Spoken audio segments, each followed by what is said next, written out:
Hi, I'm Nadia Verhausen, a farmer, food scientist, and organic advocate. In our family garden, I grow beans, potatoes, and vegetables like tomatoes, bell peppers, and zucchini.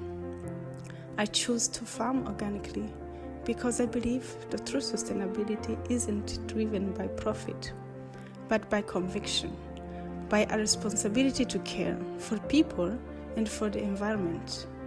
For me, farming is holistic. It's not just about what grows in the soils, but how our choices in the field connect all the way to the table, shaping health, ecosystems, and communities.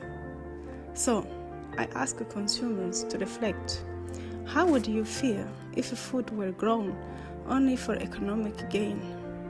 We really care for the environment. That's not a system we should accept. Organic farmers are guardians of food quality and safety. Respect them, reward them with fair prices, and support them as they serve consumers, the planet, and the future generations. By buying local and paying fair price, you are helping small farmers and businesses grow sustainably, bringing people closer to the true value of the food and transforming our food system one story at a time.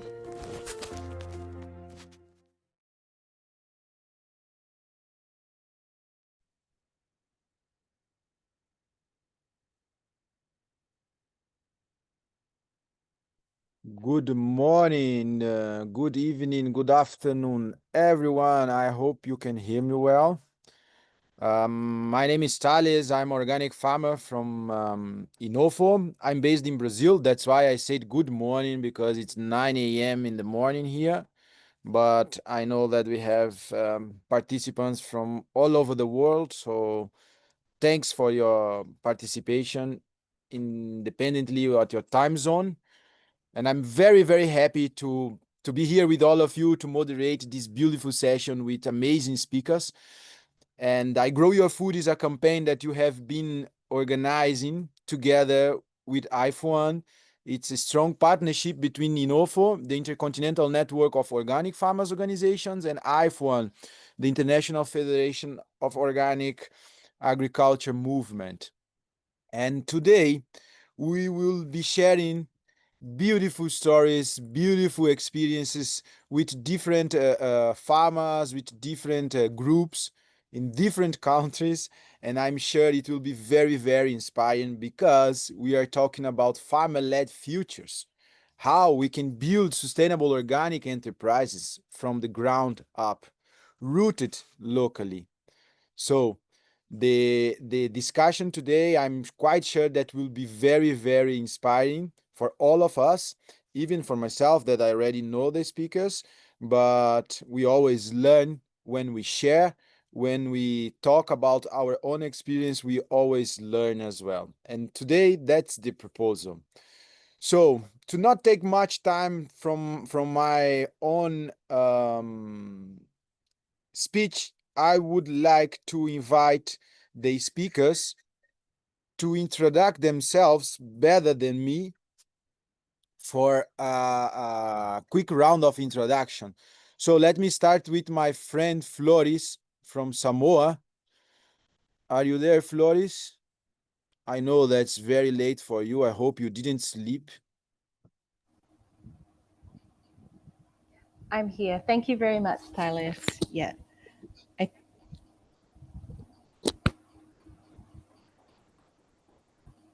Please go ahead if you can introduce yourself, your work there.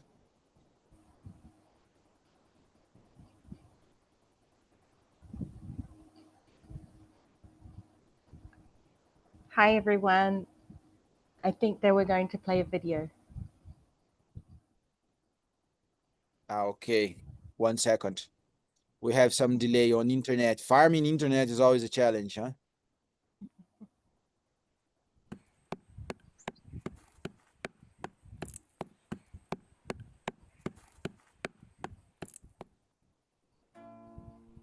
For me, the chocolate making comes naturally because I I think about when we're making coco Samoa, it's a natural process. We make it in the tanoa or the mortar and pestle, and we're pounding the beans after we roast them. Nothing has been taken away from the beans, nothing has been added. It's pure cacao.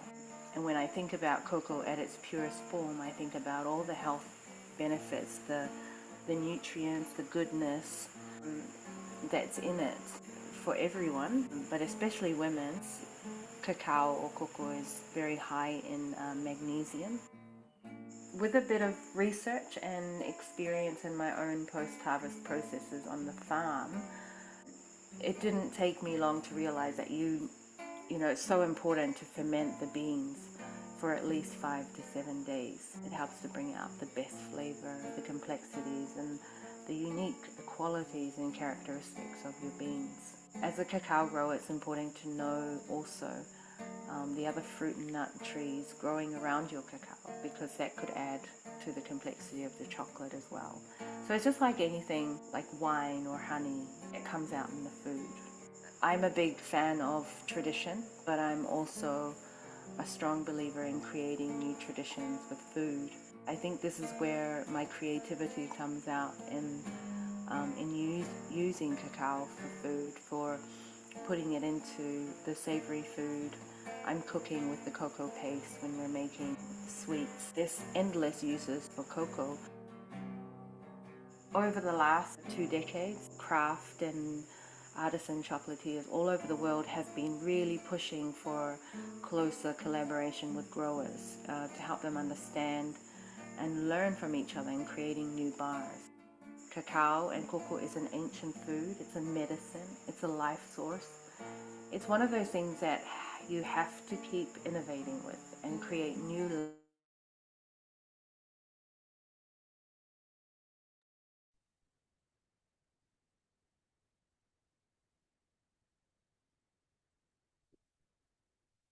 Beautiful. Maybe we had some cut on the video there, but beautiful, beautiful. Would you like to say something extra, Floris, or are you fine like this? Hi, everyone. The video was really just to safeguard the fact that my internet might go off to say hi. But I'm Floris, as you all know, and I'm from Samoa. So thank you. Thank you. Thank you very much. And thank you to be here with us, sharing your story. Very late. I think it's almost already 1 a.m. in the night there. But I hope you had a nice coffee and cacao to stay awake and energized. Thank you very much, Floris.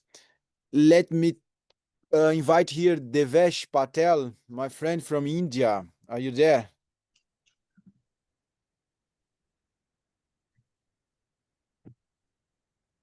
Yes, I'm here. Uh, Kindly Hello. you. Hello, Yeah, I'm here. we can Kindly. hear you.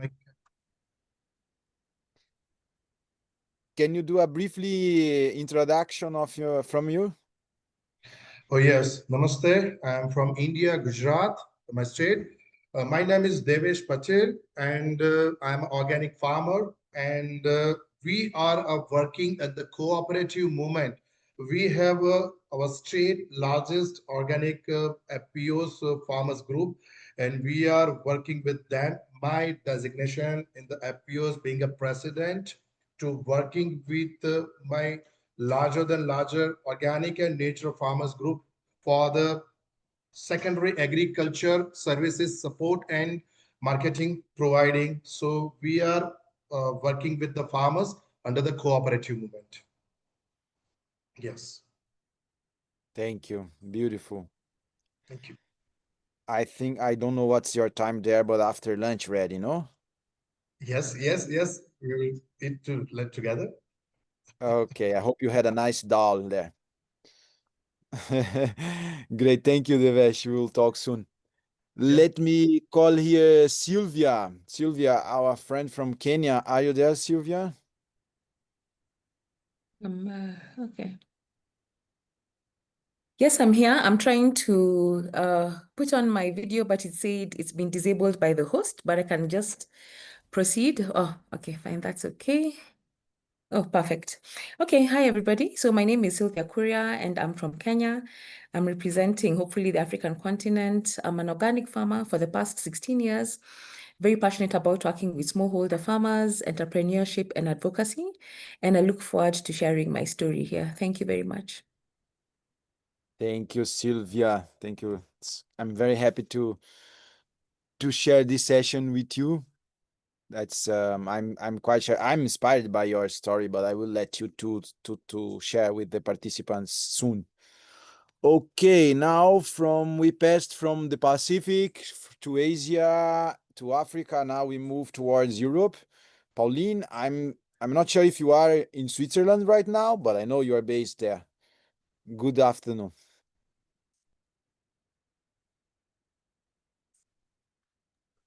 Hello, can you hear me now?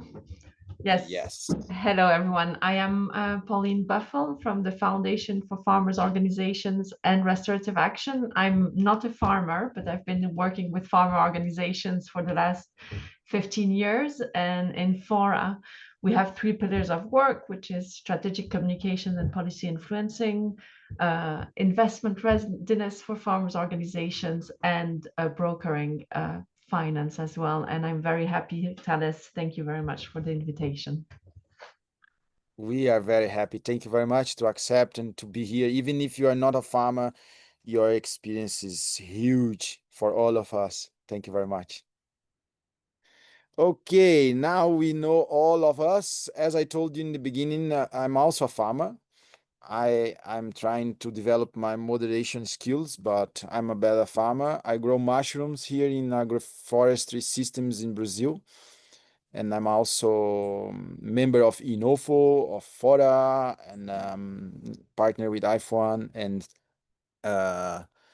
so to not take a long introduction, I would move to Floris, my friend. I know your story and you will present it soon, but I would like to ask to you, how did you turned your farm or your family enterprise, if I can call like this, based on organic principles, on organic approach locally, and also taking the reality in your country, in your area with the tourism and also another opportunities that you could explore. How did you shift and you build your own organic business, if I can say like this, with not just growing, but exploring another aspects of it? Thank you, Talis. Hopefully I won't be thrown out with the internet, but thank you for the question. And I think it's a process that I've gone through over the past 11 years. And it's something that happened pretty organically, to use a little pun. And I think basically when a lot of my friends and family were trying to keep up with what I was doing on the land, as I had returned from growing up and living in New Zealand back to Samoa, I had to use social media to keep my family and friends involved in what I was doing. And I think from there began an interest from people, not just then my family and friends, but other people were interested in coming to visit me on the farm. And I think that's where it really began and turned into a enterprise, I guess, so enterprise. And now I guess this, with many people from all over the world visiting our place to share in the experiences that we have and the way that we live as well as the products that we've created here in Samoa. So I think that's how it started. I don't know if it was for me or to all the audience, but your audio was cutting a bit. I don't know if you have a weak connection there or some technical issues. Okay. Yeah, probably. So maybe when I do my presentation, I Better. will not be on video to make it clearer. Yeah. Yeah, I think when you hold the mic near to your mouth, maybe the audio comes clearly. Okay, great. Is that Yes. better? Awesome. Okay. Okay, great. Thank you. Thank you very much. All right, we will follow with you from your presentation and also learn more. All right. Okay, Floris, thank you very much. Devesh, my friend, you will also speak about your experience there from the cooperative, but we know that marketing is often the missing link, right, between production and farmers and the profit, mainly on organic farmers, but in family farmers in general. I would like to ask to you, with your experience, how can cooperative models specifically be structured to ensure that smallholders like us retain both voice and value in the organic supply chain, which is quite challenging, right?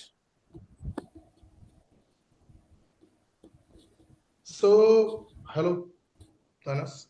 The real challenge for the organic farmer is not a production in our cooperative model, but the real technical issues is marketing. The reaching appropriate profit. The cooperative model should be structured in such a way that a small farmer to play an equal role, not only as a producer, but also is in decision making and packaging through the shared infrastructure. Digital traceability, branding, and value addition, farmers can reach consumer directly. Also, the transparent profit distribution and the story related, like very emotionally from village, from soil to home, will not only increase the trust, but it also help the farmer get the true premium. So that's why we are working kind of a cooperative model. Yeah, Yes. I totally agree with you. And actually, I think it's my personal opinion, right? But humans were created to live collectively, but it's very hard on our cultures and our mindset to build communities, build cooperative enterprises. But yeah, I think it's the most efficient way to move together and achieve our goals, right? And Yeah. in what ways you think that cooperative can marketing systems and adapt to meet evolving consumers? Because we can feel that the consciousness of the consumers are evolving, and this demand for organic products are also evolving, while we still keeping the enterprise farmer-led and community-based. See, organic farming need more than a production. It's a required more than productions, value addition, fair marketing, and the farmer leadership under the cooperative model. From floor to spice, from soil to kitchen, it's ready to cook packs. Cooperative must meet the challenging consumer lifestyle with the eco-friendly packaging and strong branding, like a digital traceability, CSA model, and the farmer application can also cut out the middleman and the build directly trust to consumer, the farmer under the cooperative model. Like again, very emotionally from our farm, from our village to your home, that kind of a message. Additionally, transparent profit distribution things, it's a grow for the farmers revenue. I think don't sell your product sell your story because consumers love your story-driven brand. So we are delivered the production, we are delivered the good organic products with the good messages in our end of the consumers. So that kind of model we are working in our FPO's model. Amazing, amazing. You know, you were telling this, and I was reflecting here. The the action to sell the product actually is a consequence, because as you told, the consumers, they want to connect to you, to the farmers, to the cooperative, to the associations, and once you can develop this connection, you know that that consumer will be always with you.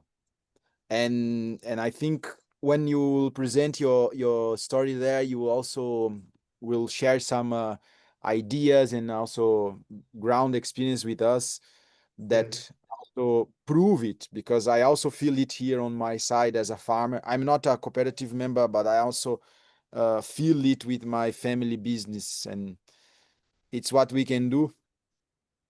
We grow together and I can help. Don't worry. Maybe, huh? If you are become a member in our organization, definitely we'll share the good profit and dividend and bonus with a token of love. Great. Thank you, Devesh. I will come to you Thank soon. Thank you. Sylvia, Sylvia, are you there? Yes, I'm here. Great, great. I don't want to spoil it too much, your presentation, because it's so beautiful, but I know that you are a very revolutionary enterprise woman there, and supporting community-based organic agriculture. And from this experience, I would like to ask to you, what key entrepreneurial mindset, which is very important, that we see a lack of mindset on many of our family farmers, organic farmers. What do you see these shifts, do you think other organic farmers need in order to move from like simply growing organic? Because we know that soon or late, all of us are able to learn how to grow and we will achieve nice results. But once we have to go like to sell it to market, it's another challenge. It's like a different world. So which shifts do you see there to actively building sustainable enterprises? Okay, so I'm just going to share three. So the first one is the farmers have to really start thinking about scaling, because most times organic farmers want to stay small. And every time, we go out for workshops and conferences, we keep being asked, can organic feed the world? And, we always ask, has conventional fed us? It hasn't. So, and 80% of the food that we get is always from smallholder farmers. So I think for me, my challenge would be the farmers have to start thinking how to scale. And then secondly, farmers have to come together. Like IFOAM and its partners have a wonderful program known as PGS, which is the Participatory Guarantee Systems, where small groups of farmers are able to come together, get certification, and then be able to access markets. So if you want to walk far, you walk alone. But if you want to walk far, you walk with others. But if you want to walk fast, you walk alone. So I'd like to share with the farmers, or anyone listening, that we cannot be able to go through this journey on our own. And then thirdly, all farmers have to be involved in advocacy, because if you don't have a good environment that is able to support advocacy and entrepreneurship, then it becomes very difficult for us to be able to scale. And I'll be sharing more about that in my presentation. Great. Thank you very much.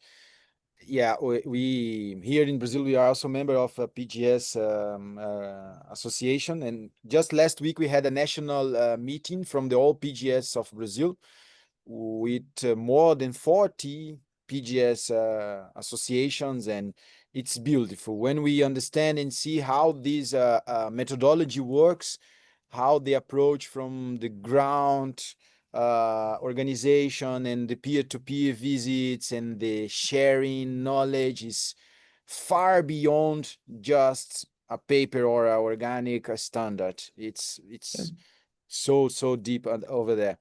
And Exactly. yeah, still trying to not spoil so much your presentation, but I know your story, I know your success, which is beautiful, but it shows that what's possible when market access comes together with branding, right? I would maybe if you can, but if you say, Thales, no, I will wait for my presentation, I respect, but what could you briefly share with us from your model that could be scaled up to help more smallholder organic farmers like me, especially women and youth, to lead the future of organic entrepreneurship? Okay, thank you very much, Thales. No, you're not spoiling it anyway.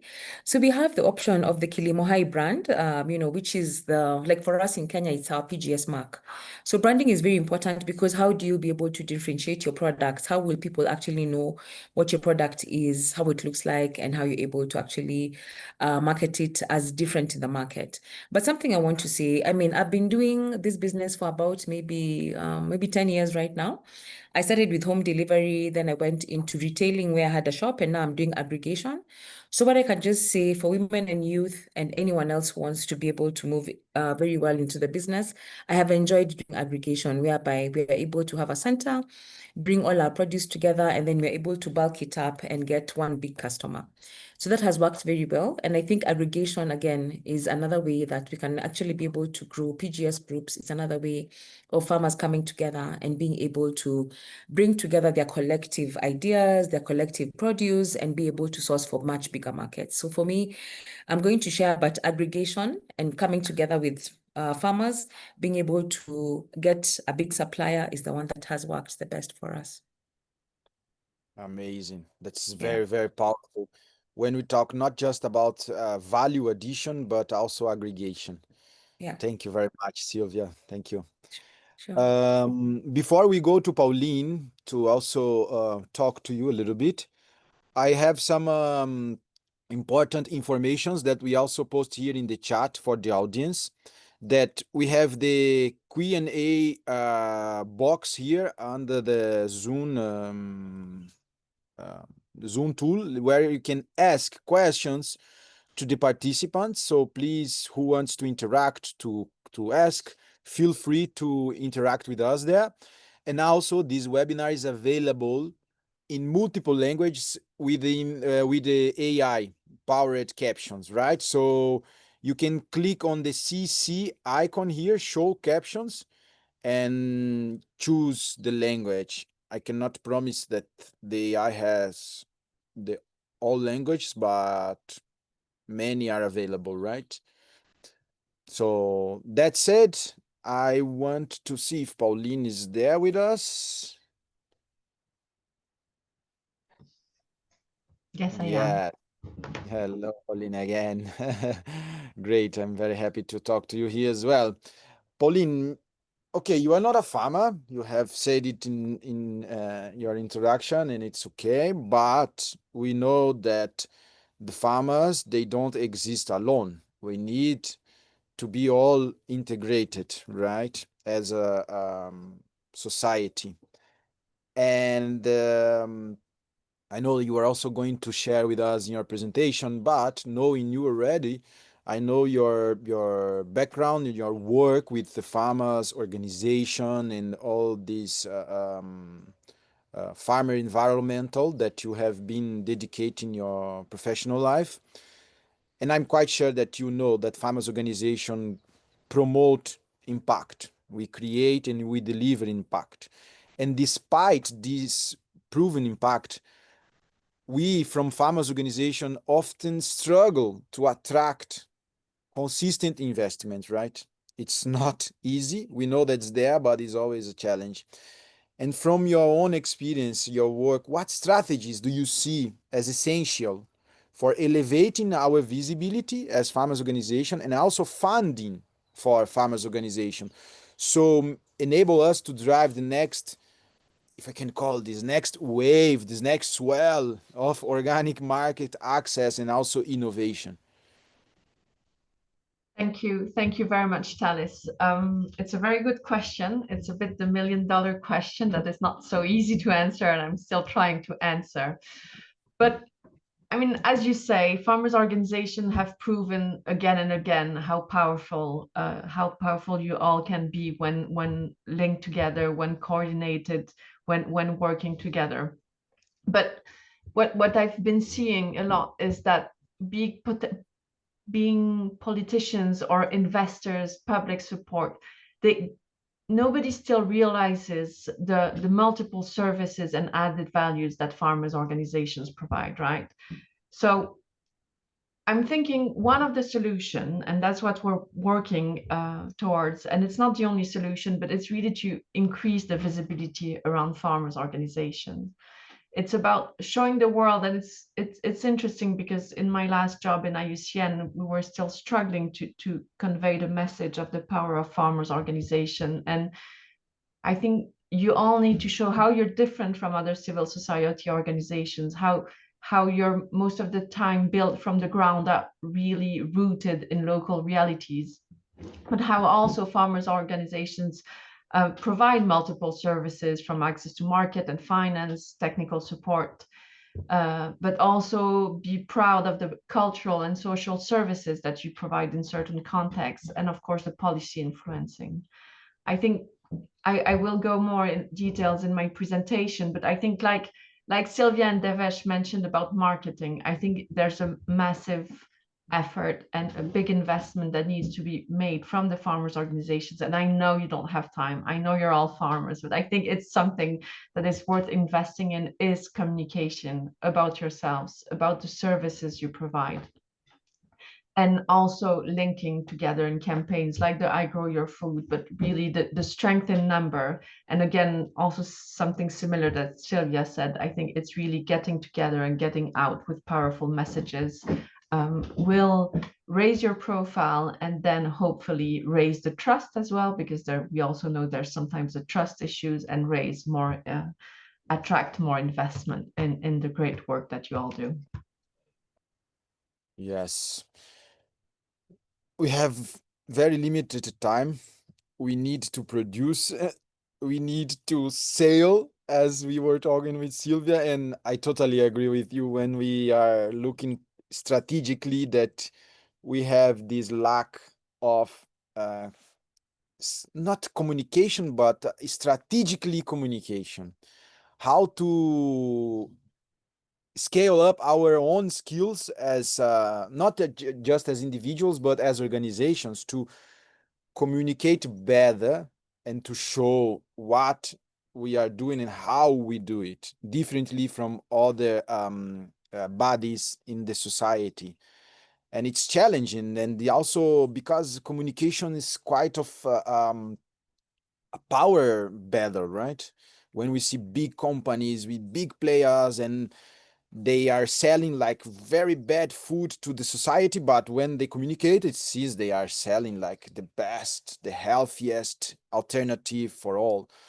But I'm quite sure that we are on the right way, and also together with Fora and other partners, we will get there. I'm looking forward to hear your presentation as well. Thank you, Pauline.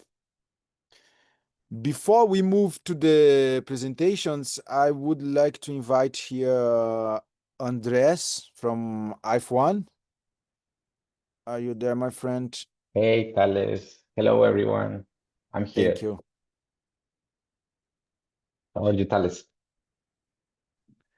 Yeah, I don't know if you want to say some thing before we go to the presentations, or some message to our, Yes, of course. Participants. Of course. We forgot to explain somehow the house rules, so you understand more or less how the webinar works in terms of the tools that are available and the ways you can interact with it. So first, you have to be aware that we are recording this webinar so that we can share and multiply the impact of what we are talking about with our wider community. Some people registered but were not able to join us. Nevertheless, this is an opportunity for them to access the recording, which will be available in our website, ifoam.bio, and also in our social media channels, especially in YouTube. Also, as we wrote it in the chat, there is a box under this window called Q&A. There we ask you to share your thoughts, present some questions that we can address at the end of the session. We have a big chunk of time dedicated to answer your questions with the panelists and their experience, which is so valuable, so that we make this more an interactive exercise. It's important that you keep your questions clear and concise, because it gives us more opportunity to answer more and answer better. Then we also mentioned, and Tali did a great job at reminding you that this webinar, is available in multiple languages through the closed captions tool. Make use of it. It is available in many, many, many languages, probably not all of them, but the tool is doing its job. So we're happy to enhance the inclusivity for those who may not be fluent in English. Of course, we want to keep this conversation respectful and constructive. There are many topics that are sensitive that we need to address, and it's important that farmers' voices are clear and loud about how they feel about what they need, what they experience, and the ways we can support them. But everything in the framework of respect makes the conversation even better for everyone. Then we need to be also clear that your opinions of the panelists don't necessarily represent our organization, but we support them, since what we want is multiply your voices and your messages and the interaction with our audience. So that's it, Thales. We can move on to the next section, and yeah, looking forward. Thank you very much, Andres. It's very important, the message. And also, please, everyone, take the opportunity to set the closed captions, use the Q&A box as well. While you were giving the instructions to us, I was seeing that our speakers are already answering some questions. Thank you very much, people. You are very active. We are farmers, huh? Great. So let's start. People, I'm very sorry to say that, but imagine it's past 1 a.m. from Floris. Are you still awake, Floris? Are you there? I'm drinking my mate here to keep awake, but it's almost 10 a.m. in Brazil. I imagine for you, my friend. Yeah, I wish I had the mate as well. Yeah. I would be very happy to share with you, but happy to you that you are awake with us. And now the floor is yours to share your story. Thank you. Thank you. Now, I'm sorry you won't be able to see my face because I have very sketchy internet. So hopefully you can hear me well. Can you hear me? Yes, perfectly. Great. Thank you. So talofa again from Samoa. As you know, I'm Floris, a cacao farmer, a treated bar chocolate producer, and eco-agritourism entrepreneur. I'm also the country convener for Samoa on the Council of INOFO. And firstly, thanks IFOAM and INOFO for inviting me to participate. This is the second time that I've participated in the I Grow Your Food campaign for you. So thank you again. We can move to the next slide. So at the age of 39, I returned to Samoa unplanned, lost, physically and mentally unwell. The youngest of 15, I was born in Samoa, but migrated to New Zealand in 1984. And growing up in New Zealand, I held on to memories of life on the island and our cacao plantation. Unlike my older siblings, perhaps I had a more naive and romantic view of Samoan life. In 2014, that view would evolve from culture shock to resistance and then to surrender as I returned to my ancestral land to do farming, a vocation in which I had no formal training or experience. My training was about to begin in a raw and uncomfortable but purely organic way. So over the next 11 years, the land and nature was my only teacher. You can go on to the next slide. One of the key things that I learned from nature is that we are not in control. You have to move, bend, and grow with her. And sometimes when you think something you're doing isn't working, you have to stop it, watch, and listen to the elements.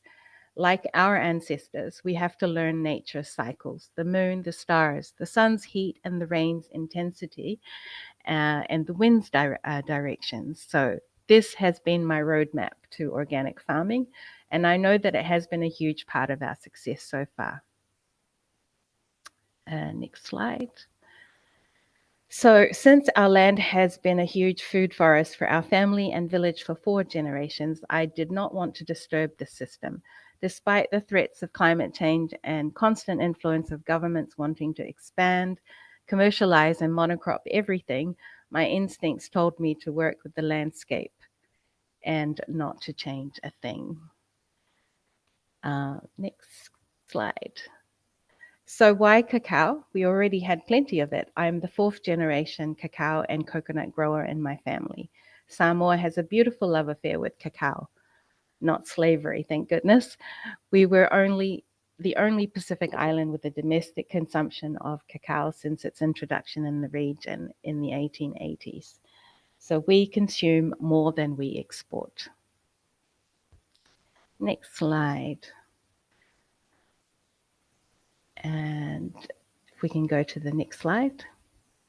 About 90% of our crops began with our own seedlings. It took longer to develop new crops, but we found that our own seedlings had a much higher rate of survival. We save our seeds and we share them with our farming communities. In the next slide. So while we had the existing plantation, I wanted to challenge myself and start a new plantation. The land which once belonged to my late aunt had been abused and on fallow land for many years. So in the first 2 years of my efforts, I lost almost 50% of the cacao I grew. In the second planting, I added coffee, coconuts, avocados, and nitrogen-fixing trees to the mix. In the third year, I added local timber trees in the boundaries and cassava and other fruit trees in the mix. In over 5 years, the soil was completely transformed and regenerated in this area. Next slide. Over the next couple of slides are basically the crops that we grow. Although I say that I'm a cacao farmer, in fact, we grow so many different fruits and vegetables. Next slide. And onto the eco-agritourism experiences on our land. From 2015 until now, we welcome tourists and travelers, adventurers and volunteers, and long-lost family to our land to experience and share our way of life on the farm. It was the beginning of many amazing partnerships that we have made along the way. And agritourism on the farm was just a natural progression from years of sharing our journey online, as I said before, with our friends and family. As they watched me struggle and triumph over big and little issues, they were also watching a budding enterprise and new opportunities begin. And next slide.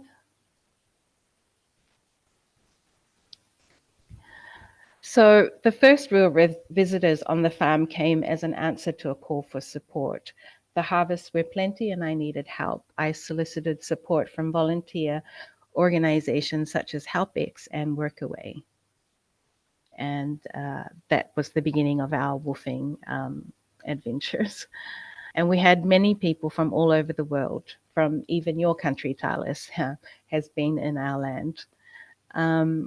Volunteers wrote blogs and their experiences, and this brought more generic travelers to us. So I think we have a lot to thank the volunteers from overseas. And the next slide. When we began our venture, our only income was through the local markets. So we did farmers markets every weekend. And then as we went on, what we didn't sell, we would turn into byproducts. And that's how our agro-processing began. As we were experimenting with making our own chocolate, we decided to fuse traditional recipes with our craft chocolate twist. And thus food tourism was born. Being fully plant-based at the time, we set out to promote plant-based food using only what we grew on the land. And we were quite strict about that. during our tourism, our agritourism experiences, we were able to also educate our consumers on how to take care of not only just one type of crop, but all the crops on our land, and how to take care of ourselves with the food that we produce from our land. And next couple of slides. Inspired by my mother's knowledge of traditional medicine and foraging, we added roots, flowers, and herbal medicine to enhance the traditional flavors of our umu dishes. And if you know Samoa, traditional earth oven cooking is called umu. This is where we put all the amazing ingredients that we grow into little parcels and cook them over hot rocks in the ground. The most loved experience on the farm is learning about the magic of turning cacao beans into chocolate. There is absolutely no chocolate flavor without the fermentation process. And this is one of the key things that we show during our agritourism experiences. And it's one of the most popular things that our visitors like to do. We allow our visitors to make their own chocolate bars as well from the beans. And this gives them a full circle experience of what it is to turn something that you've grown into a byproduct. And next slide. It is a slow journey, but we are very particular about what we do with our chocolate. Our recipe is very simple. We use only what we grow. And in 2021, we started a company in New Zealand because we had realized that we were increasing production and our innovation, and therefore expansion was very, very difficult and very expensive, but it was something that we felt we needed to do. So we opened a company called Cocoa Beans in New Zealand in 2022. And we began exporting the beans to New Zealand only. And we make one of our key products in New Zealand and have gained access into an organic, a number of organic food stores there. And just the last slide, Cocoa Beans Limited is our chocolate brand. And I know that some of the INOFO staff members have tasted our chocolate in Africa earlier this year. And it is our pride and joy, but we are, it's a work in progress. Thank you. Thank you very much, Floris. Yeah, I totally agree with you. It's our pride when we have our products from our own farm and we show to the world. The pride is huge. While you were sharing your story and presenting, I was Googling here some tickets from Brazil to Samoa. I was impressed. I say, oh my God, I have to go there. But unfortunately, it's quite expensive. But maybe one day I would have this joy to visit your farm. But while it's not possible, I also have you here with me. I don't know if you can see my camera, but your chocolate is with us. Oh my Yes. gosh. Yeah, That's good. we love it. Amazing. And I know that the space is not to advertise and to promote, but yes, I have to promote because it's amazing. This cacao and the process, we can feel not just the taste, but also the energy and the love that comes together. So thank you very much for your presentation. But beyond that, thank you very much that for your work, what you are doing, not just for profit, but for the nature, for the planet, for the society. You mentioned in your presentation also that it's good for the animals, from the plants and everything, and also for the myceliums, right? The mushrooms are also very crucial to this all agro ecosystem there. So thank you very much, Floris. I don't know if you'll be able to stay with us due to your time zone to participate in the Q&A, but if not, it's totally understandable. It's almost 2 a.m. for you. If you want to go to sleep, feel free. I'm awake now, so it's no problem. Yeah. Thank you. Yeah. Great. Thank you very much, Floris. Thank you. So moving from the Pacific, let's go to Asia. Let's learn from India experience with Devesh. Kindly open my presentation if you have. Otherwise, I will share my presentation. Do you have? I think, Yes, yes, it is. Yes, it is. Go ahead, my friend. So, namaskar again. My name is Devesh Patel, and this is our cooperative society and the OFOAM. You see the OFOAM. This is our brand, the original elements. So, under the OFOAM brand, we are the create a market for our cooperative models. Next, please. So this is our FPO structure. We are leading a biggest farmer group in our state, and our biggest scale and support for the organic farming, nature farming, supporting branding and processing. Also, we have working with small and marginal farmers. We have a 45 women in our cooperative movement right now, and 2 women in our board management for the decision making across in our state. Mainly our aim is organic things to provide in national and global consumers through our platform. Our main core structure is working for the natural and organic certified farmers and supporting value additions, advanced farming techniques, market link ups, export opportunities. So that kind of activities we are working in with our farmers. We are strong work with the blockchain because when we work with the markets, everybody's required with the traceabilities. So we are the first FPO working the blockchains. So that's why if any kind of things, we are sharing our dashboard to work with our farmers. And we have a largest organic farmers. So that's why we have produced a choice of high quality organic produce for the global market. Next. So these are our certifications and numbers, but see our turnover last 4 years. This is in dollar in our turnover for our farmers by our farmers. So the turnover you are seeing in our FPO turnover, which have worked very hard work to our small farmers, and we are distributed this bonus in our farmers so that to get a good price and after the getting a premium, they also receive a bonus and dividend via our turnover. So these are our revenues and sharing the profits and our smallholder and farmers. Next, please. So right now we have 410 hectare already certified farmers.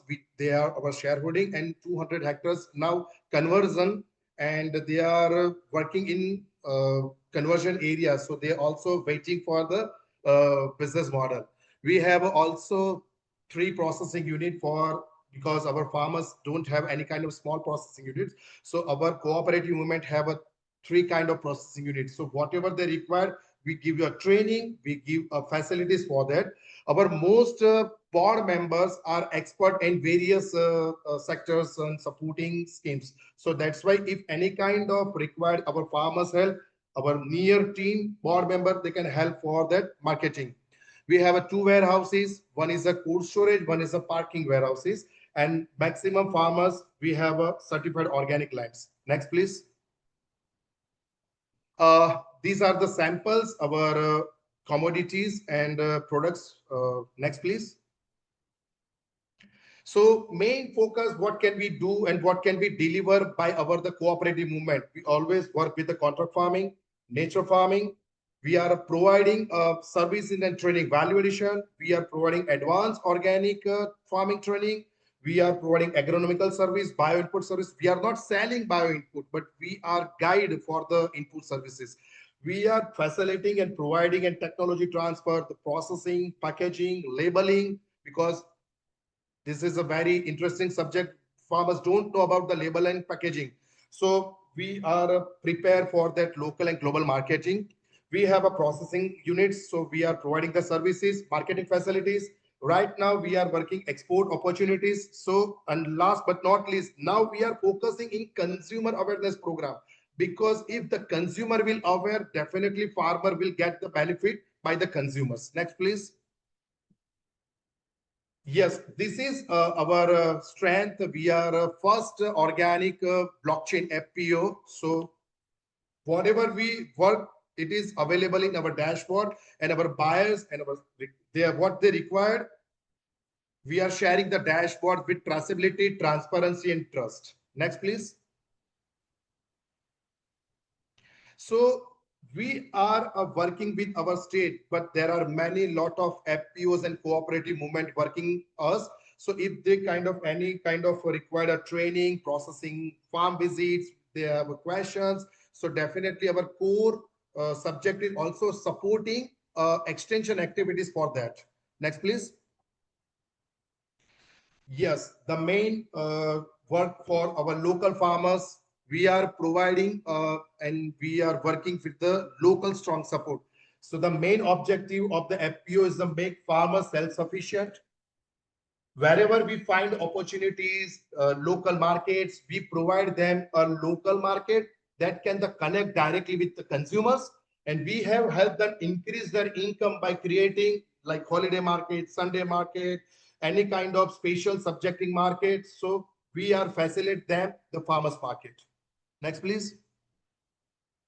So we have a 45-50 women farmers right now, which is small and marginal farmers. So we are also providing for the specially women farmers market for that our state level, because we know very well we are celebrating a lot of women related days, but we are supporting on that days like and the marketing and extension activities and providing a training, because they can understand and work with the consumers. Next, please. We have a processing unit and we have a good faculties. So we are providing a food processing training, any kind of food processing, which we have creative minds. So that's why whatever they require, we give a practical training with our our FPO schemes. So these are our FPO members and they are doing his own value addition products. But if they don't know about that things, so we are providing the primary and secondary processing support. Next, please. Yes, we have also global class for the free trade and true cost accounting and also the agribusiness from the former ED, Louis Littigood. They also visited our farm and we get all of knowledge for the free trade, fair trade, true account cost. I think we get a lot of also good knowledge for animal husbandry and glyphosate ban for the control in the around the world. So that movement we are working and we get the benefit from them for the global market. Next, please. Yes, this is our national presence for the various event with our farmers, with our women farmers, with the extension activity and for the marketing support. Next, please. After doing excellent work, we are working some innovative works, because if we are working the local market and global market, when we have we want to global market, we are moving forward by sitting with our government of the country, understand platform for the providing benefits, because these are FIO seminars and we understand how to work with the international market with our farmers, and the farmers also get the new things for the global approach. Next, please. This is our two this year and last year achievements. The first slide is last September, we delivered one export to Germany, and the previous paper cuttings and the pictures we delivered already USA export, the millets and export, and the green flag by our APIDA and the local governments. So these are the news cuttings, our FPOs initiatives and new opportunities. Next, please. So these are the squad for the working for the marketing and for the biofact. Next, please. Yes, while the working with the community like INOFO, we also get a great international opportunity when we received an invitation from the Germany and IPD and for the BioFact. So our FPO got a big chance for the business, for the cooperative model for that. So which we are providing training from them. Next, please. After the invitation, after the verification, they visited by team, by PD, they are visited in our location, they verified our farmers, they verified our units, they verified our farms. Also, they inaugurated our new ventures, and the understanding our processing, our working efficiency systems. Then after they get our invitation for the BioFact business model. Next, please. So yes, after the invitation, we received the complete, long and very healthy and difficult assignment training, how to work with the farmers on international platform with market, which can understood, and farmers have done good the business and our Germany BioFact, because it is a very new initiatives from our our FPOs. Next, please. So here we in an IPD booth with our team and with our product showcase and with the business model. Next, please. Yes, our farmers and our board management team, we're talking about the buyer-seller meet, and we made a good deal after the BioFact Germany, and we did good business. And definitely our farmers benefit because of them and INOFO and IFOAM. So thank you very much again for the great moment. Next, please. This is very interesting pictures for me because it is a proud moment for we got such an opportunity in BioFact. So during that day, we would discuss business with the people in the BioFact, but back to night, we would come for the next day in our hotel prepare room. This is our converting the office for the room packaging, getting ready for the next day, documentation, targeting audience, and the great joy doing such kind of work for the farmers. So this is a memorable slide for me. Next, please. Thank you. We grew together for the local market, global market with the cooperative movement. Thank you very much. Over to you. Thank you, Devesh. Amazing. I love that you shared your backstage or making off in the hotel. It's great. This kind of scenes normally the people they don't see, right? But we are there and preparing and doing everything, but beautiful. And we are very happy that you achieve it and we could support somehow, but the hard work you guys are doing there. Your presentation was very, very inspiring as well. And you just showed up how in a holistic approach that can make a big difference. And I know that's in your DNA as a culture that you are involved in technology, but this blockchain topic, it's very interesting, and there are some questions that you can also help to answer here. Definitely. But we will come again also to the question and answers session that you can also share a little bit more. Yep. But thank you very much. It was beautiful to hear. Thank you. Great. Now moving from Asia to Africa, let's go to Kenya. Sylvia, are you there? Yes, Right. I'm here. Good. Okay, your presentation is there. Please take the floor. Yeah, sure. Thank you very much. So I really want to share about how we can be able to grow the organic movement. And my proposition today is why entrepreneurship is the missing link. So we can go on. So basically here, you find that, many organizations, or how the organic movement, was really grown, was actually mainly focusing on production. So what we've done, we've successfully trained farmers on how to grow organic, but we've left them stranded at the farm gate. So many farmers that I normally interact with are always saying that, we are trained on organic, we actually follow the principles, we are in PGS groups, but we don't have access to markets. And you normally find that, farmers become, they face really huge barriers when they want to become entrepreneurs. So basically, we found that we have made farmers to be, experts in cultivation, but they don't really have the critical knowledge on how to navigate markets, branding, logistics, and value addition. So farmers are normally not really aware on what to do. And if you look at my pictures, there's a picture up there of a sack of potatoes. And that's normally what normally would happen for us in Kenya, that when farmers are not able to access markets, the middlemen come, and the sack is not a regular sack. It's a sack with a head.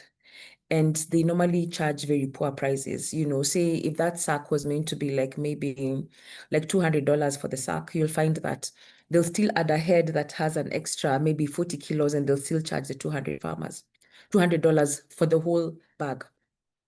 And what we have done is that now the result is that the potential is wasted, and farmers are not able to access, like premium incomes, and the organic sector, it can't scale to meet the growing consumer demand.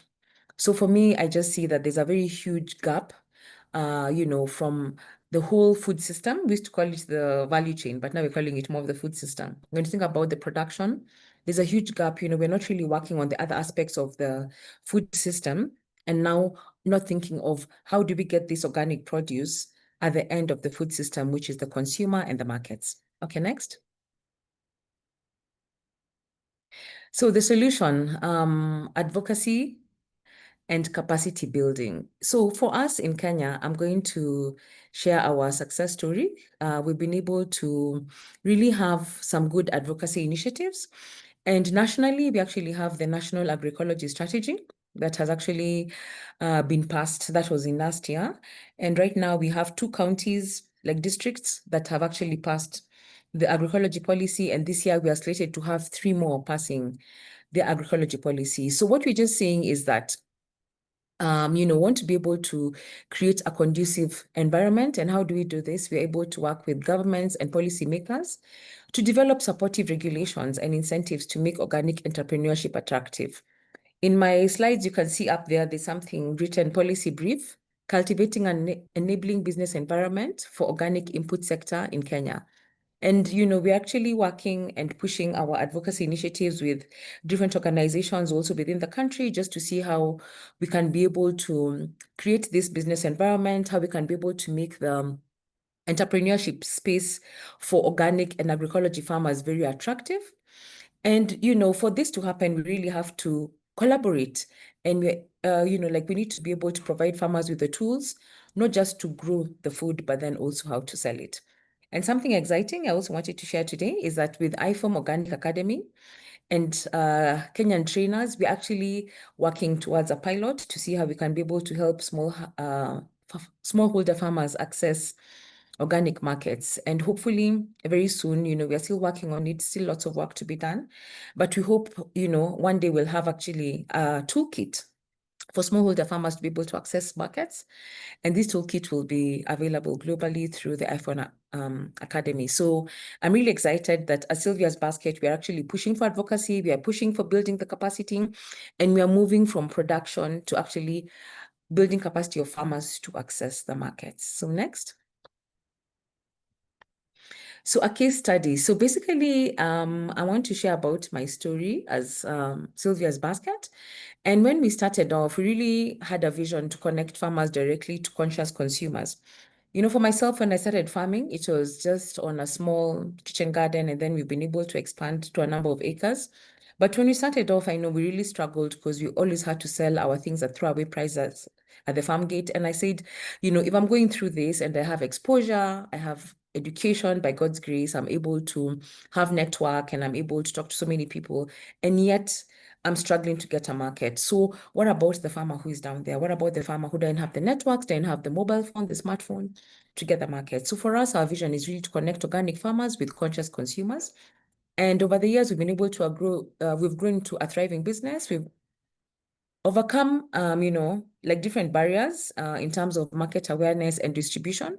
As I said, we're now aggregating, and you can see in my slide on the right-hand side, there's someone saying Greenspoon, hello. So that is an online shop that we have here in Kenya, and Greenspoon has partnered with Sylvia's Basket. So they are our major aggregators. So basically, they're our major customers that buy in bulk. So we normally aggregate from smallholder farmers, send it to Greenspoon, and they're able to sell on their online shop. It's been working very well. We're actually moving about 5 tons of produce a month. And also, when you think about it, Sylvia's Basket, we are hopefully trying to demonstrate an entrepreneurial mindset that organic produce can be successfully branded, valued, and sold. Because sometimes you find that, farmers are taking their produce. Many farmers in Kenya, even right now, take their organic produce and it's not branded. So nobody knows the difference between the conventional and the organic. But we want to just share with the farmers that it's actually possible to do it. And also, want to be able to demonstrate at Sylvia's Basket that with an entrepreneurial mindset, that, we are actually able to get the smallholder farmers, get markets, grow their business, and actually have farming as a business. Many farmers, are very small, as I said earlier on, have not yet scaled, and this farming is almost like a hobby. And how, if it's going to be a hobby and it's going to be really small, how will we encourage the young generation to actually think that, agroecology, organic is attractive? It's something that they really want to do. It will not happen. We have to be the ones to prove a concept. And let me just say this one thing real quick, like you find many times, when I started my journey, everyone asked me, prove it, prove it. So every time I've actually been proving the concept that it can work, moving from half an acre to, like 10, 15 acres, moving from 15 acres to having a retail shop. Then I was proving retail shop can now move to an aggregation center. And unless we have more actors proving it, how will we get more people to join the movement? Then the next one. So my personal journey in advocacy. And one thing I just want to, share with us is that as a farmer and entrepreneur, you have no choice but to get into advocacy. I hadn't thought I was going to get into advocacy. And just like my brother who was, at BioFar, I was actually very lucky to actually go to the Congress and basically just being able to say that, if we have to, we have to invest in farmers beyond production, for us to actually see the organic movement growing. And I've been very passionate about that, like how do we move from production? Many of us civil societies, we've just been stuck in the production space, but there's so much more. Can you imagine if we had more actors working in value addition, more actors working in logistics, which is one of the major bottlenecks for farmers being able to access markets? If you actually have other, actors working in processing, there's a lot of work to be done for all of us in this movement. And, we just have to move from production. And as I said about advocacy, the picture down there where I'm holding, like a bag of organic pesticides, I'm also, training farmers on the ground. I partner with like different organizations that are providing solutions to farmers that are safe and they're organic so that farmers can be able to transition. Many of us know that most farmers don't transition to organic because of the issue of pesticides. And up there, you can see one of our people at Sylvia's Basket at our aggregation center with a good display. And basically, the work that I've been doing, I've been championing for, supporting farmers through PGS to be able to get certified ways in which they can be able to, get certified and access the markets, of course, through PGS. And we've also been involved in key policy dialogues, ensuring that the voice of organic entrepreneurs is heard by policymakers. So the thing about it, this is one thing I want to say before we end. Many times, people make policies and the right people are not at the table. So policies are normally made by technocrats and people who have got PhDs and all those things, but hardly do you ever find farmers on the table making choices for themselves. If you think about these big workshops and conferences, majority of the people who attend them are not farmers. There are people from the civil society, which is okay, people from different organizations, but farmers always have the smallest, representation. And for me as an individual and also as Sylvia's Basket, we are pushing to make sure that farmers are at the table, making the choices, heard by policymakers and also making the policy. And also being able to work with different networking platforms to connect farmers, processors, and retailers to build a very strong organic ecosystem. Thank you very much. Thank you. Thank you, Sylvia. It's so beautiful to see your evolving story when you share it, and you also say people are always say prove it, and it's very, very tiring, but you made it. So congrats. Even being a woman, it's more challenging, I'm quite sure.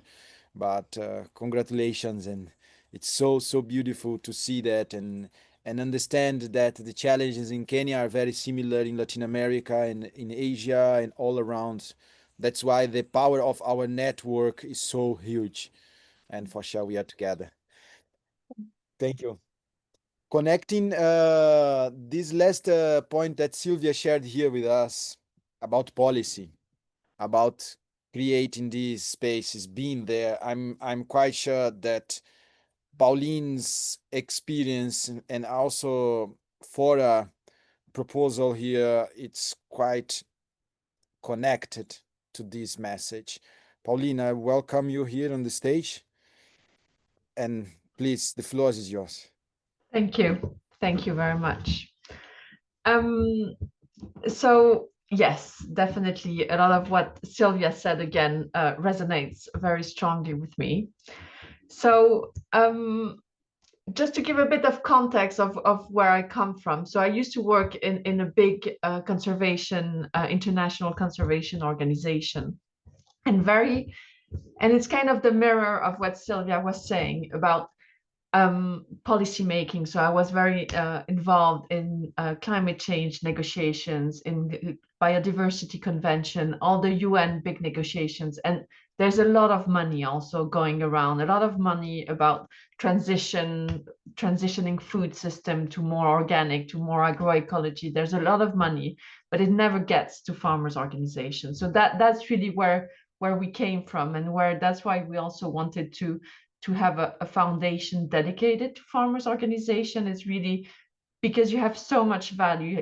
You can be so proud of what you do. Each time I hear farmers presenting cooperatives, all the things that you do, I mean, yeah, it's just so sad because your visibility is taken by bigger NGOs often who use your pictures, who use your work, but then there's more intermediaries also with this international climate and environmental finance. So that's why I think one of the solution is strategic communication for policy influencing and visibility. So as I was saying, FORA is supporting the family farmers for climate action. So we usually don't put our logo there. We really want it to be the farmers campaign. So next slide. So what we do I'll start at the more granular level. So first of all, we have an amazing partner.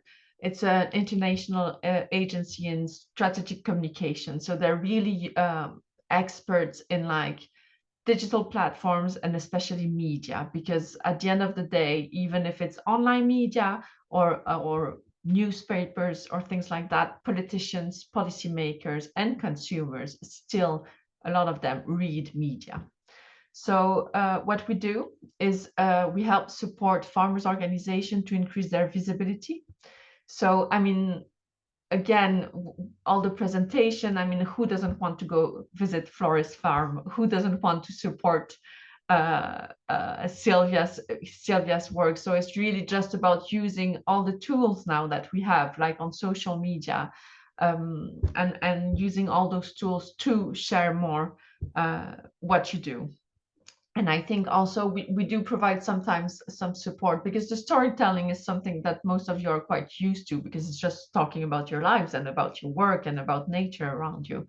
But sometimes we do provide a bit of support on what is the most strategic media, depending on the audience. If you work more with other farmers, I guess Facebook and TikTok and other more mainstream networks are useful in situations when they have cell phones and all that. But it's increasingly coming in most of the regions of the world. But then if you want to attract more professional investment, maybe you want to increase a bit your presence on LinkedIn and on new platforms like this. So we do that kind of support. But we also help farmers' organizations build relationship with journalists and media, because you're all confronted to industrial agriculture, who has like industrial actors who have like millions for communication. As you said, I mean, it's like publicity, it's selling their products that are often bad products, and everybody thinks that's the solutions, that's the way to go. So we really want to empower the farmers organization, smallholder farmer organization, to work on this. So this happened 2 weeks ago. So it was an event in East Africa with two regional farmers organizations from East Africa, but also Seed Savers Kenya, who if I'm not, Seed Savers Network, not mistaken, is an INOFO member. So this was organized, it was really the farmers organization kind of inviting journalists of the region and of the country to come and talk about key issues, about issues that the media are interested in, about climate, about food, about agroecology, but hearing for once the perspective directly from the farmers organizations. And apparently I couldn't attend, but apparently it was very successful, both on both sides, really, because it's not always easy for farmers organizations to understand what journalists are looking for. But the journalists apparently were really quite struck by the power of the voice and by all the things that the farmers had to say, and also at very national level as well. Like Sylvia was saying, all I mean, sometimes it's land tenure struggle, sometimes it's like access to land for women, very specific topics that need more attention to make things move at very local level. So that's one part of the work we're quite happy to support. So next slide. And then what we try to do, because it's always easier to kind of prepare messaging based on research, but it doesn't need to be this. Here we had fancy researchers doing this kind of analysis that I'll get back to, but it can be farmers research that is just, then you just profile it differently. Sylvia again presented a case study that she had produced, but it can be farmer research. It's just that to attract attention, it does work in strategic communication to kind of launch a new research, launch a new message, launch something new that attracts attention, and then you can pass all your messages through it. So with the Family Farmers for Climate Action, so the farmers organizations commissioned a first research, and you can see the infographic trying to give a compelling analysis of this. So it's the research that actually a lot of people are using now, saying that small-scale farmers produce a third of the world's food, sometimes at 80%, depending on the statistics, and they're at the forefront of climate change. But the analysis that we commissioned showed that they get less than 1% of climate finance. And this had really, really opened the door to a lot of discussion, to a lot of attention from a lot of actors, because this climate finance, as I was saying, still not enough. I mean, at the international level, much more money will be needed to adapt to climate change. But even with the current money, only less than 1% goes to farmers' organizations. When you maintain the soils, you maintain the resilience to climate change, you're really at the forefront experiencing it, but also safeguarding biodiversity. So that this helped us really convey a stronger message. Then after that, the second year, we did a deep dive in two of the biggest environmental and climate funds, the GEF and the GCF, just to understand a bit more what kind of money was going to smallholder farmers organization, where it was going, and how also, because if you look into the details, first of all, farmers are not involved in defining how the finance should help farmers. It's always decided top down, right? And then farmers are always, actually always, it was 0% of projects going directly to farmers organizations, but they're always considered also as end beneficiaries.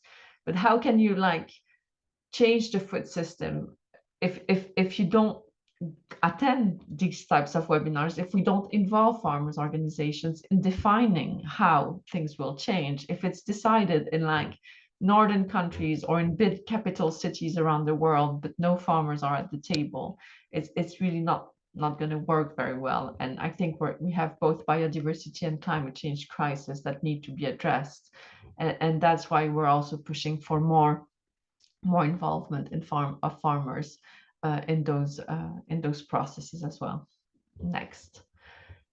So that's how a bit 3 years ago, with a few farmers organizations that I was working with for a long time in my former job with the strategic communication, we met a lot of indigenous peoples organizations that are very powerful at the international level, and it's inspired a few farmers organizations saying we want our own advocacy, we want our own visibility also at those international platforms.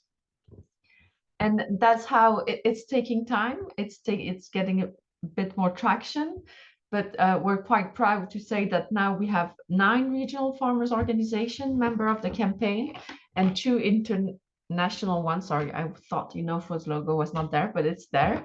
And then we created this map just to show kind of the coverage of the farmers represented through the farmers organizations in this campaign. And with strategic communication, what I learned as well is, of course, you all have a lot of value, and the strength in number is very, very powerful.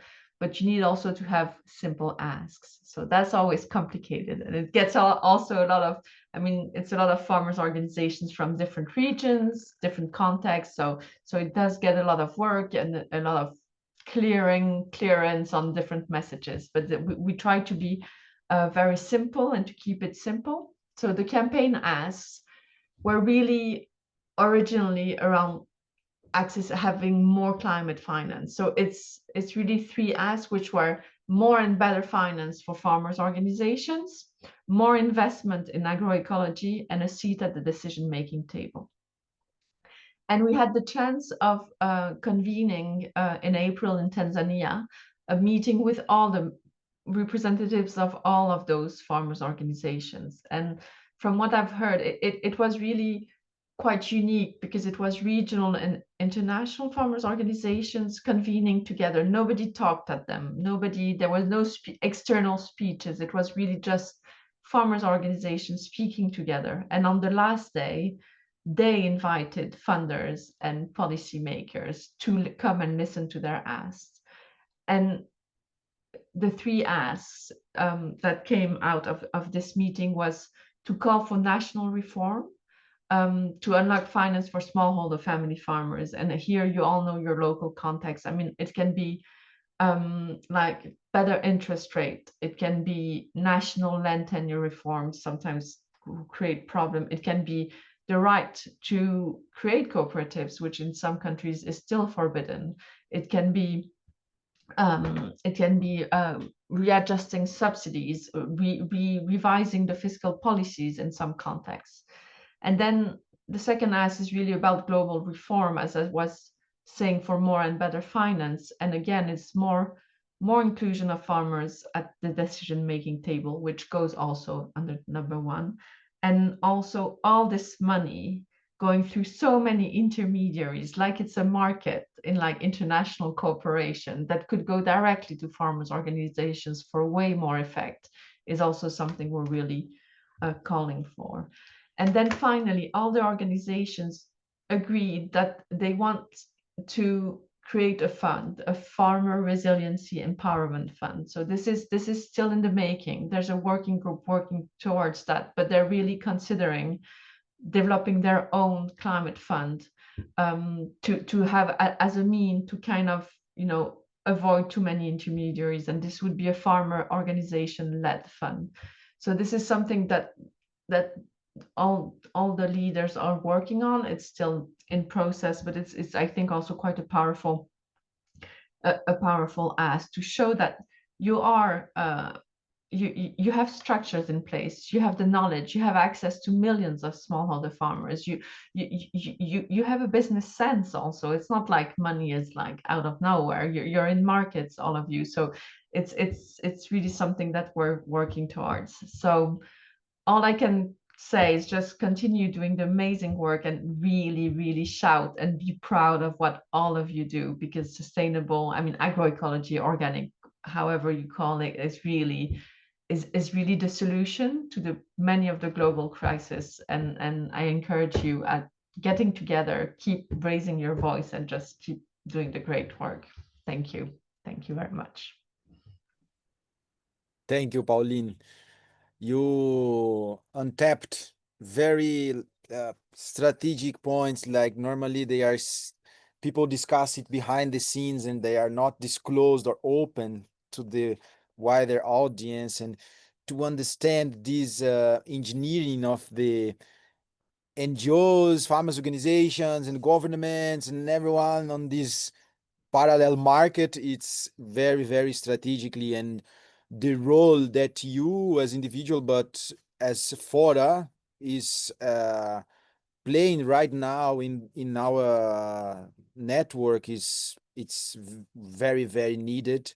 And the numbers, the research that you are building together with the whole team, also with us, with the farmers organization participating as well, but you there are pushing it. So it's very, very important because these arguments are concrete, are real, and enable us to, I don't know if I prefer to say fight or to dance, but in these global discussions.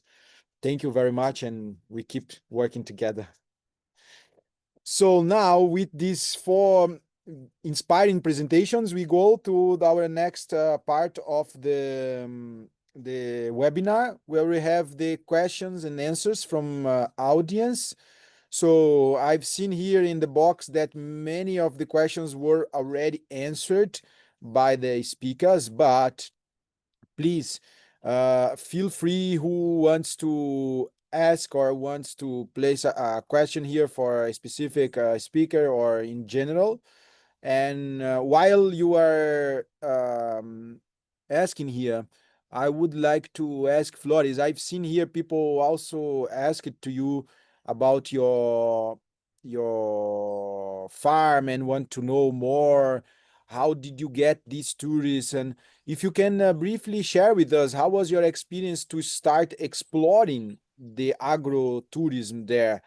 From where did you got this idea, or to start to charge for tourists to learn or to have the experience? And taking this question, I've seen, I think last week or last 2 weeks, one statistic saying that tourism based on experience has grown more than 300% in the last 12 months. So it places us on a very strategic perspective, right? Yes, absolutely. Thank you, Talis, and thanks to those who have asked the questions. As I said before, the visitors to our farm it kind of happened naturally over time. Like I said, I've done this for 11 years, and I think right at the beginning in 2015. Even after the first year, people were contacting me. I used to write a blog, which I don't anymore, but I do communicate with our friends or fans or whatever you want to call them, our audience, on social media. So we are quite active on social media, and so a lot of the tourists came through this way.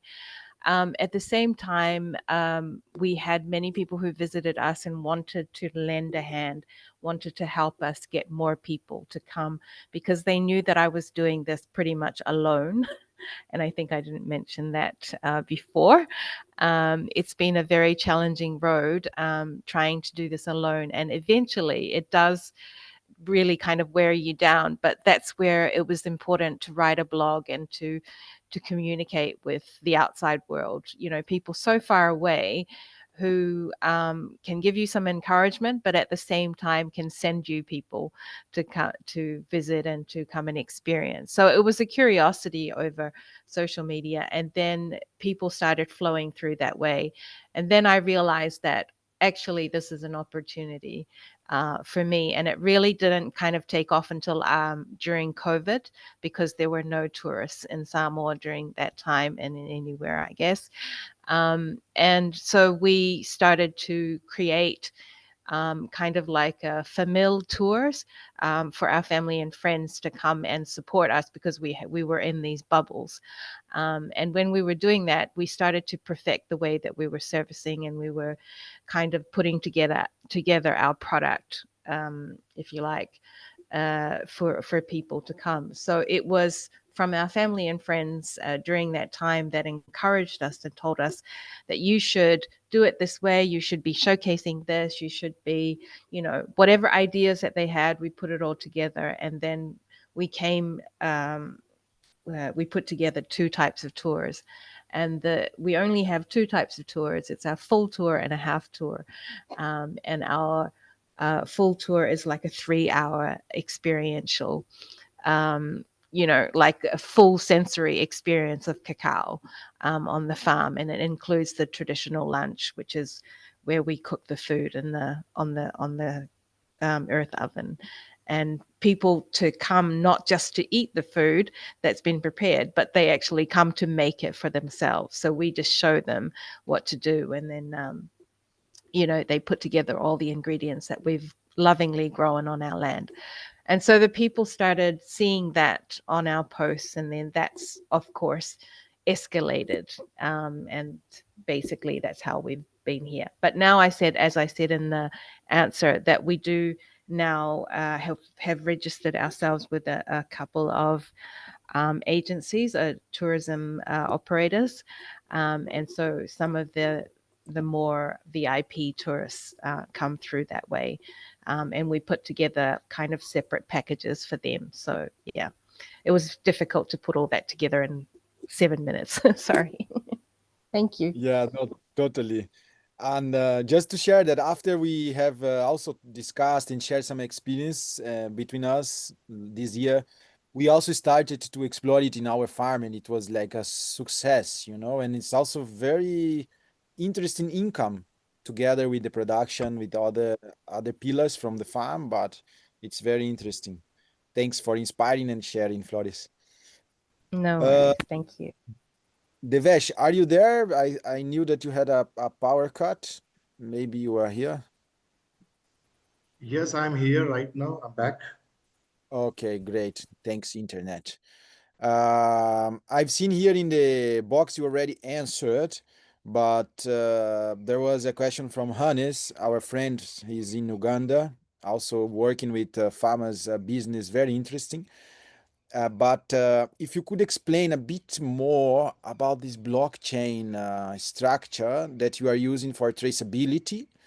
And because I know that IT people, they wouldn't work easily with that, but how is it like daily work or using for the farmers? For the farmers, they know how to use a smartphone, they know how to use WhatsApp or Facebook, but how is this app or this solution designed to be easier for those who are not so familiar with technology or any other IT skills? So, see, blockchain technology is very difficult for the understanding, but right now, this is the ready-made applications and many companies are providing for that. And for the farmers, that's why the technology is very easy to operating and it is very too easy user interface. So when we provide a training for the farmer, they can understand easily to how to operate. Yes, we have a first generation farmer, they don't know about the technology and the new software mobile things, but we also providing the approach to connect his family member who can understanding the mobile technology, and they can help for that. And this blockchain technology we create very easily when they work with the farm. In our cooperative movement, we provide a software to the farmer, access the blockchain data, and they keep the updated day by day activities.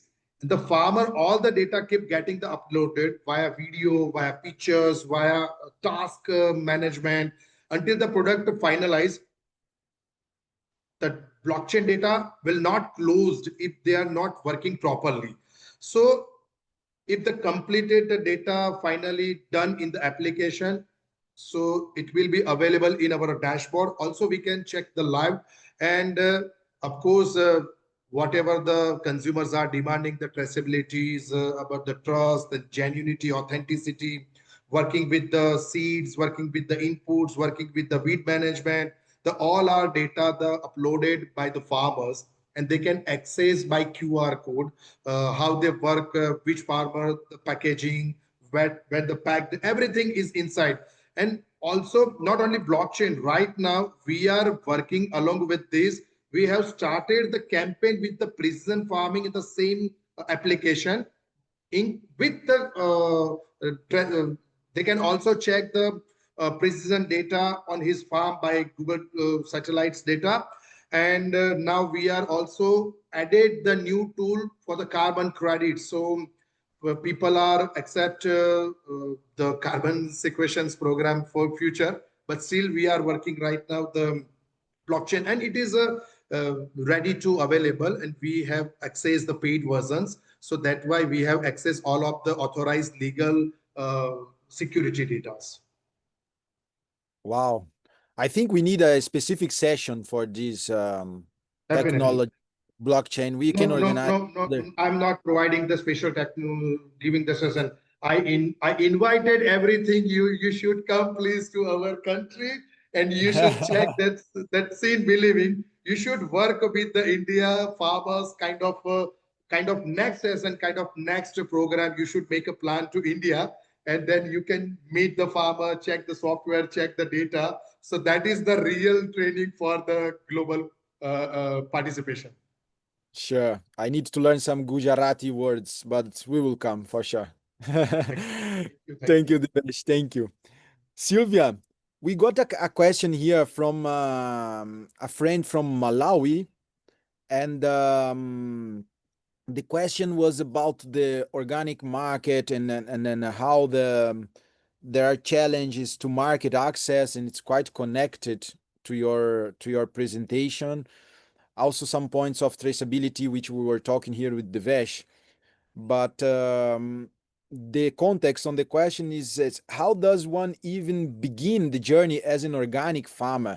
We know I don't know the whole Africa continent, but the countries that I've been, I understood that the differentiation between organic and conventional are not there clearly or strong. You also mentioned in your presentation. From your experience, also sharing with our friend from Malawi here, what tips or what could you share to position yourself, even if you don't have a certification or a label, but how to promote it as organic? Yeah, so basically, thanks for that question from my sister in Malawi. And for me, I just want to say that one, start small. Feed yourself first. I always tell farmers, many farmers want to go into organic farming commercially with the first harvest. It's impossible. You need the land to heal, you need time to learn how the crops are working so that you don't have to have huge losses when you get to the market. So what I would say is start small, feed yourself first, and start selling in your community, because that's the easiest place. The farm gate, it might not give you the best prices, but it's going to build trust. It's going to give you a chance to learn how to grow your produce organically. It's going to buffer you from the risks of having to put in a lot of investments on large parcels of land, and then you don't get a market that you had anticipated. So I would just say, like when we even train the farmers, we always say, where do you start with your market? One, you start with your family. Make sure you feed yourself first. Number two, how would you move? Then you just move to the neighborhood. Then now you can start the home delivery baskets. And as you're going through the processes, remember not to walk alone. I would highly encourage you to see if you can be able to link up with some farmers who are in your neighborhood. I know in Malawi right now, you might not have PGS set up, especially in the whole of South Africa. They don't really have like strong systems of PGS, but I know they're being, started off with I think Sausa, if I'm not wrong. But what I would just encourage, start small, feed yourself fast, learn how to grow your food organically. Don't stress it. You'll get there. Work with other farmers, and yeah, you'll find that you're just growing slowly. Like for us, it's a 10-year journey. Next year it will be 10 years in March. So it takes time, but you're going to be successful because people want to eat safe food. So you won't struggle to get a good customer base. Yeah. Yeah. Very strategic. Do we have a party to celebrate 10 years? Yes, we're going to be Oh, having it next year. great. We are You're invited. Let welcome. us know. Please, Thales, come to Kenya. Yeah, thank you. Yeah. Pauline, there was someone asking your contact here, but feel free if you want to share later. But there was some questions about funding and how to start like a personal business, but trying to take this question also for a bigger approach. How do you see this shift on funding environmental, not just for individuals, but for farmers organization? Where do you see that we can place ourselves? Of course, we have FORA, we have these international events such as COP or other global discussions that is not exclusively for agriculture or agroecology, but where are our strengths or our key points to not compete, but to really highlight our narrative, our communication in the stage when we are together with big industrial farmers organization or other representatives from the food system sector? Yeah, I think your force is also, I mean, your strength is also one of the things that is complicated because you provide multiple services. That's as a farm organization, and that's really what is really powerful. But then people get lost because they want to put you in boxes, right? Economic development, biodiversity, climate change. But then if you use it at your advantage and just show, it's a lot of keywords and fancy words, right? We now it's not organic, it's agroecology, and then it's regenerative. It's a lot of, you can get lost, and I know there's a lot of disagreement on the framing and all that, but I would put that aside. And it's really about, yeah, marketing yourselves at both national, regional, and international levels for what you do, because I mean, NGOs are very important, but we do believe there's a lot of money that it is being lost. And the added value of like the scale that you have through farmers organizations, not only the scale aggregated for markets, but also the scale of impact that you can have. I mean, if you motivate your members to change their practices, then you suddenly have like millions of farmers, hundreds at the district level, but like thousands at the national level. And I think that's really quite powerful as well. It's not like one project, one village like international cooperation does now. So it's really that. And then yes, use the social media platforms, and then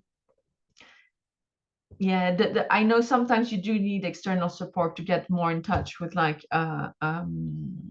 journalists and things like that. But when you do have organizations that are well established and you have funding for a few staff, then hire a communication officer is what I would suggest. For those who don't have that, then join organizations who have this capacity and really reach out to others and convey strong messages together.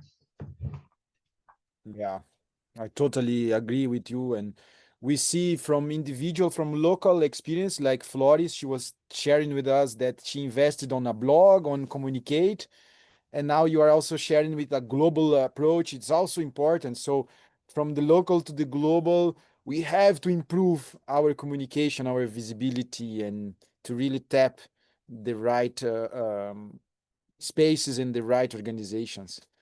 That's very keen. Thank you. Thank you very much. Sorry, I just deleted the question, but I'll put my email in the chat. No problem. Sorry for not answering, but deleting your question, Stefan. Okay, thank you. There was a question here to you, Sylvia, about the policies in Kenya and how policies are implemented at different levels in Kenya. How do you connect agroecology policy at a county level to organic farming and its market growth?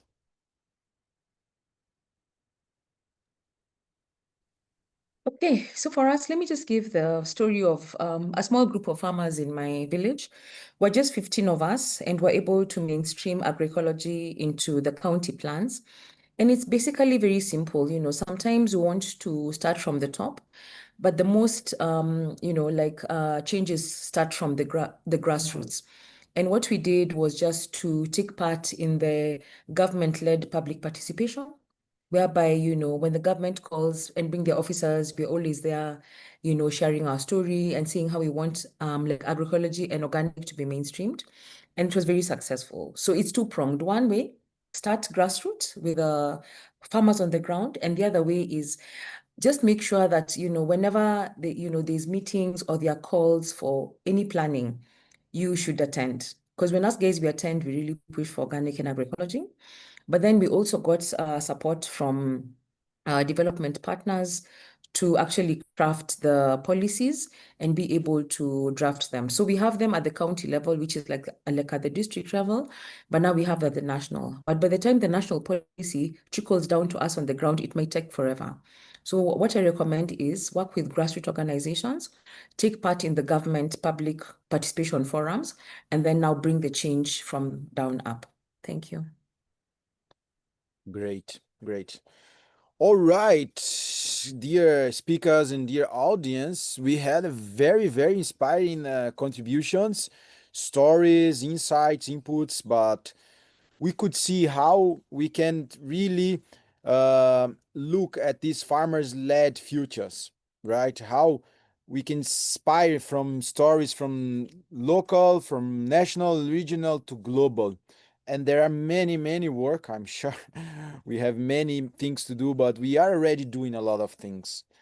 And it's beautiful to see when we connect, when we developed our network. I don't know the English word for that, but you know, when a spider starts to build its structure, it's like this we are doing here. And it's very important to keep ourselves connected, to keep ourselves supporting each other, connecting opportunities, learning, exchanges, because this will make us grow. We could see from Floris, from her own farm, from her ancestrals, and from a local province, to Devesh looking for a province, the whole province in India, turning into organic and promoting the whole community cooperative-based farming. Sylvia with this inspiring business enterprise as a woman leading, proving, and you prove it. Congratulations, my friend. It's very beautiful. And also with Pauline with this channeling, connecting the funders, the opportunities to support the food systems transformation towards agroecology, looking specifically for family farmers at the international level, but connecting this directly to the farmers organization, linking a missing gap there, which is very, very crucial for our maintenance and for our growth on this global ecosystem. That said, I would like to thank you all very, very much, each of you in your different time zones, in your different countries. Thank you, IFOAM, a lot to organize it and to promote this webinar. Also, thank you to INOFO to have this partnership with IFOAM. And I encourage you all to visit I Grow Your Food campaign, to visit INOFO IFOAM website. We have also shared here, Floris shared, I think, her webpage, but others as well, other speakers. Fora is also promoting a lot of materials, a lot of data and numbers that are very strategic for us. So thank you very much. And looking forward to meet you all again. We have, just to remember, we have to visit Floris in Samoa. She invited, and we are all here to prove that. It's recorded. And we have a party. We also were invited to go to India, right? And we have a party in Kenya to celebrate 10 years. Maybe, Pauline, you need to invite us something or somewhere maybe, but we can talk about it later. Yes, definitely. Thank you very much, and I wish you a nice night, evening, afternoon, or morning. Bye-bye. Bye.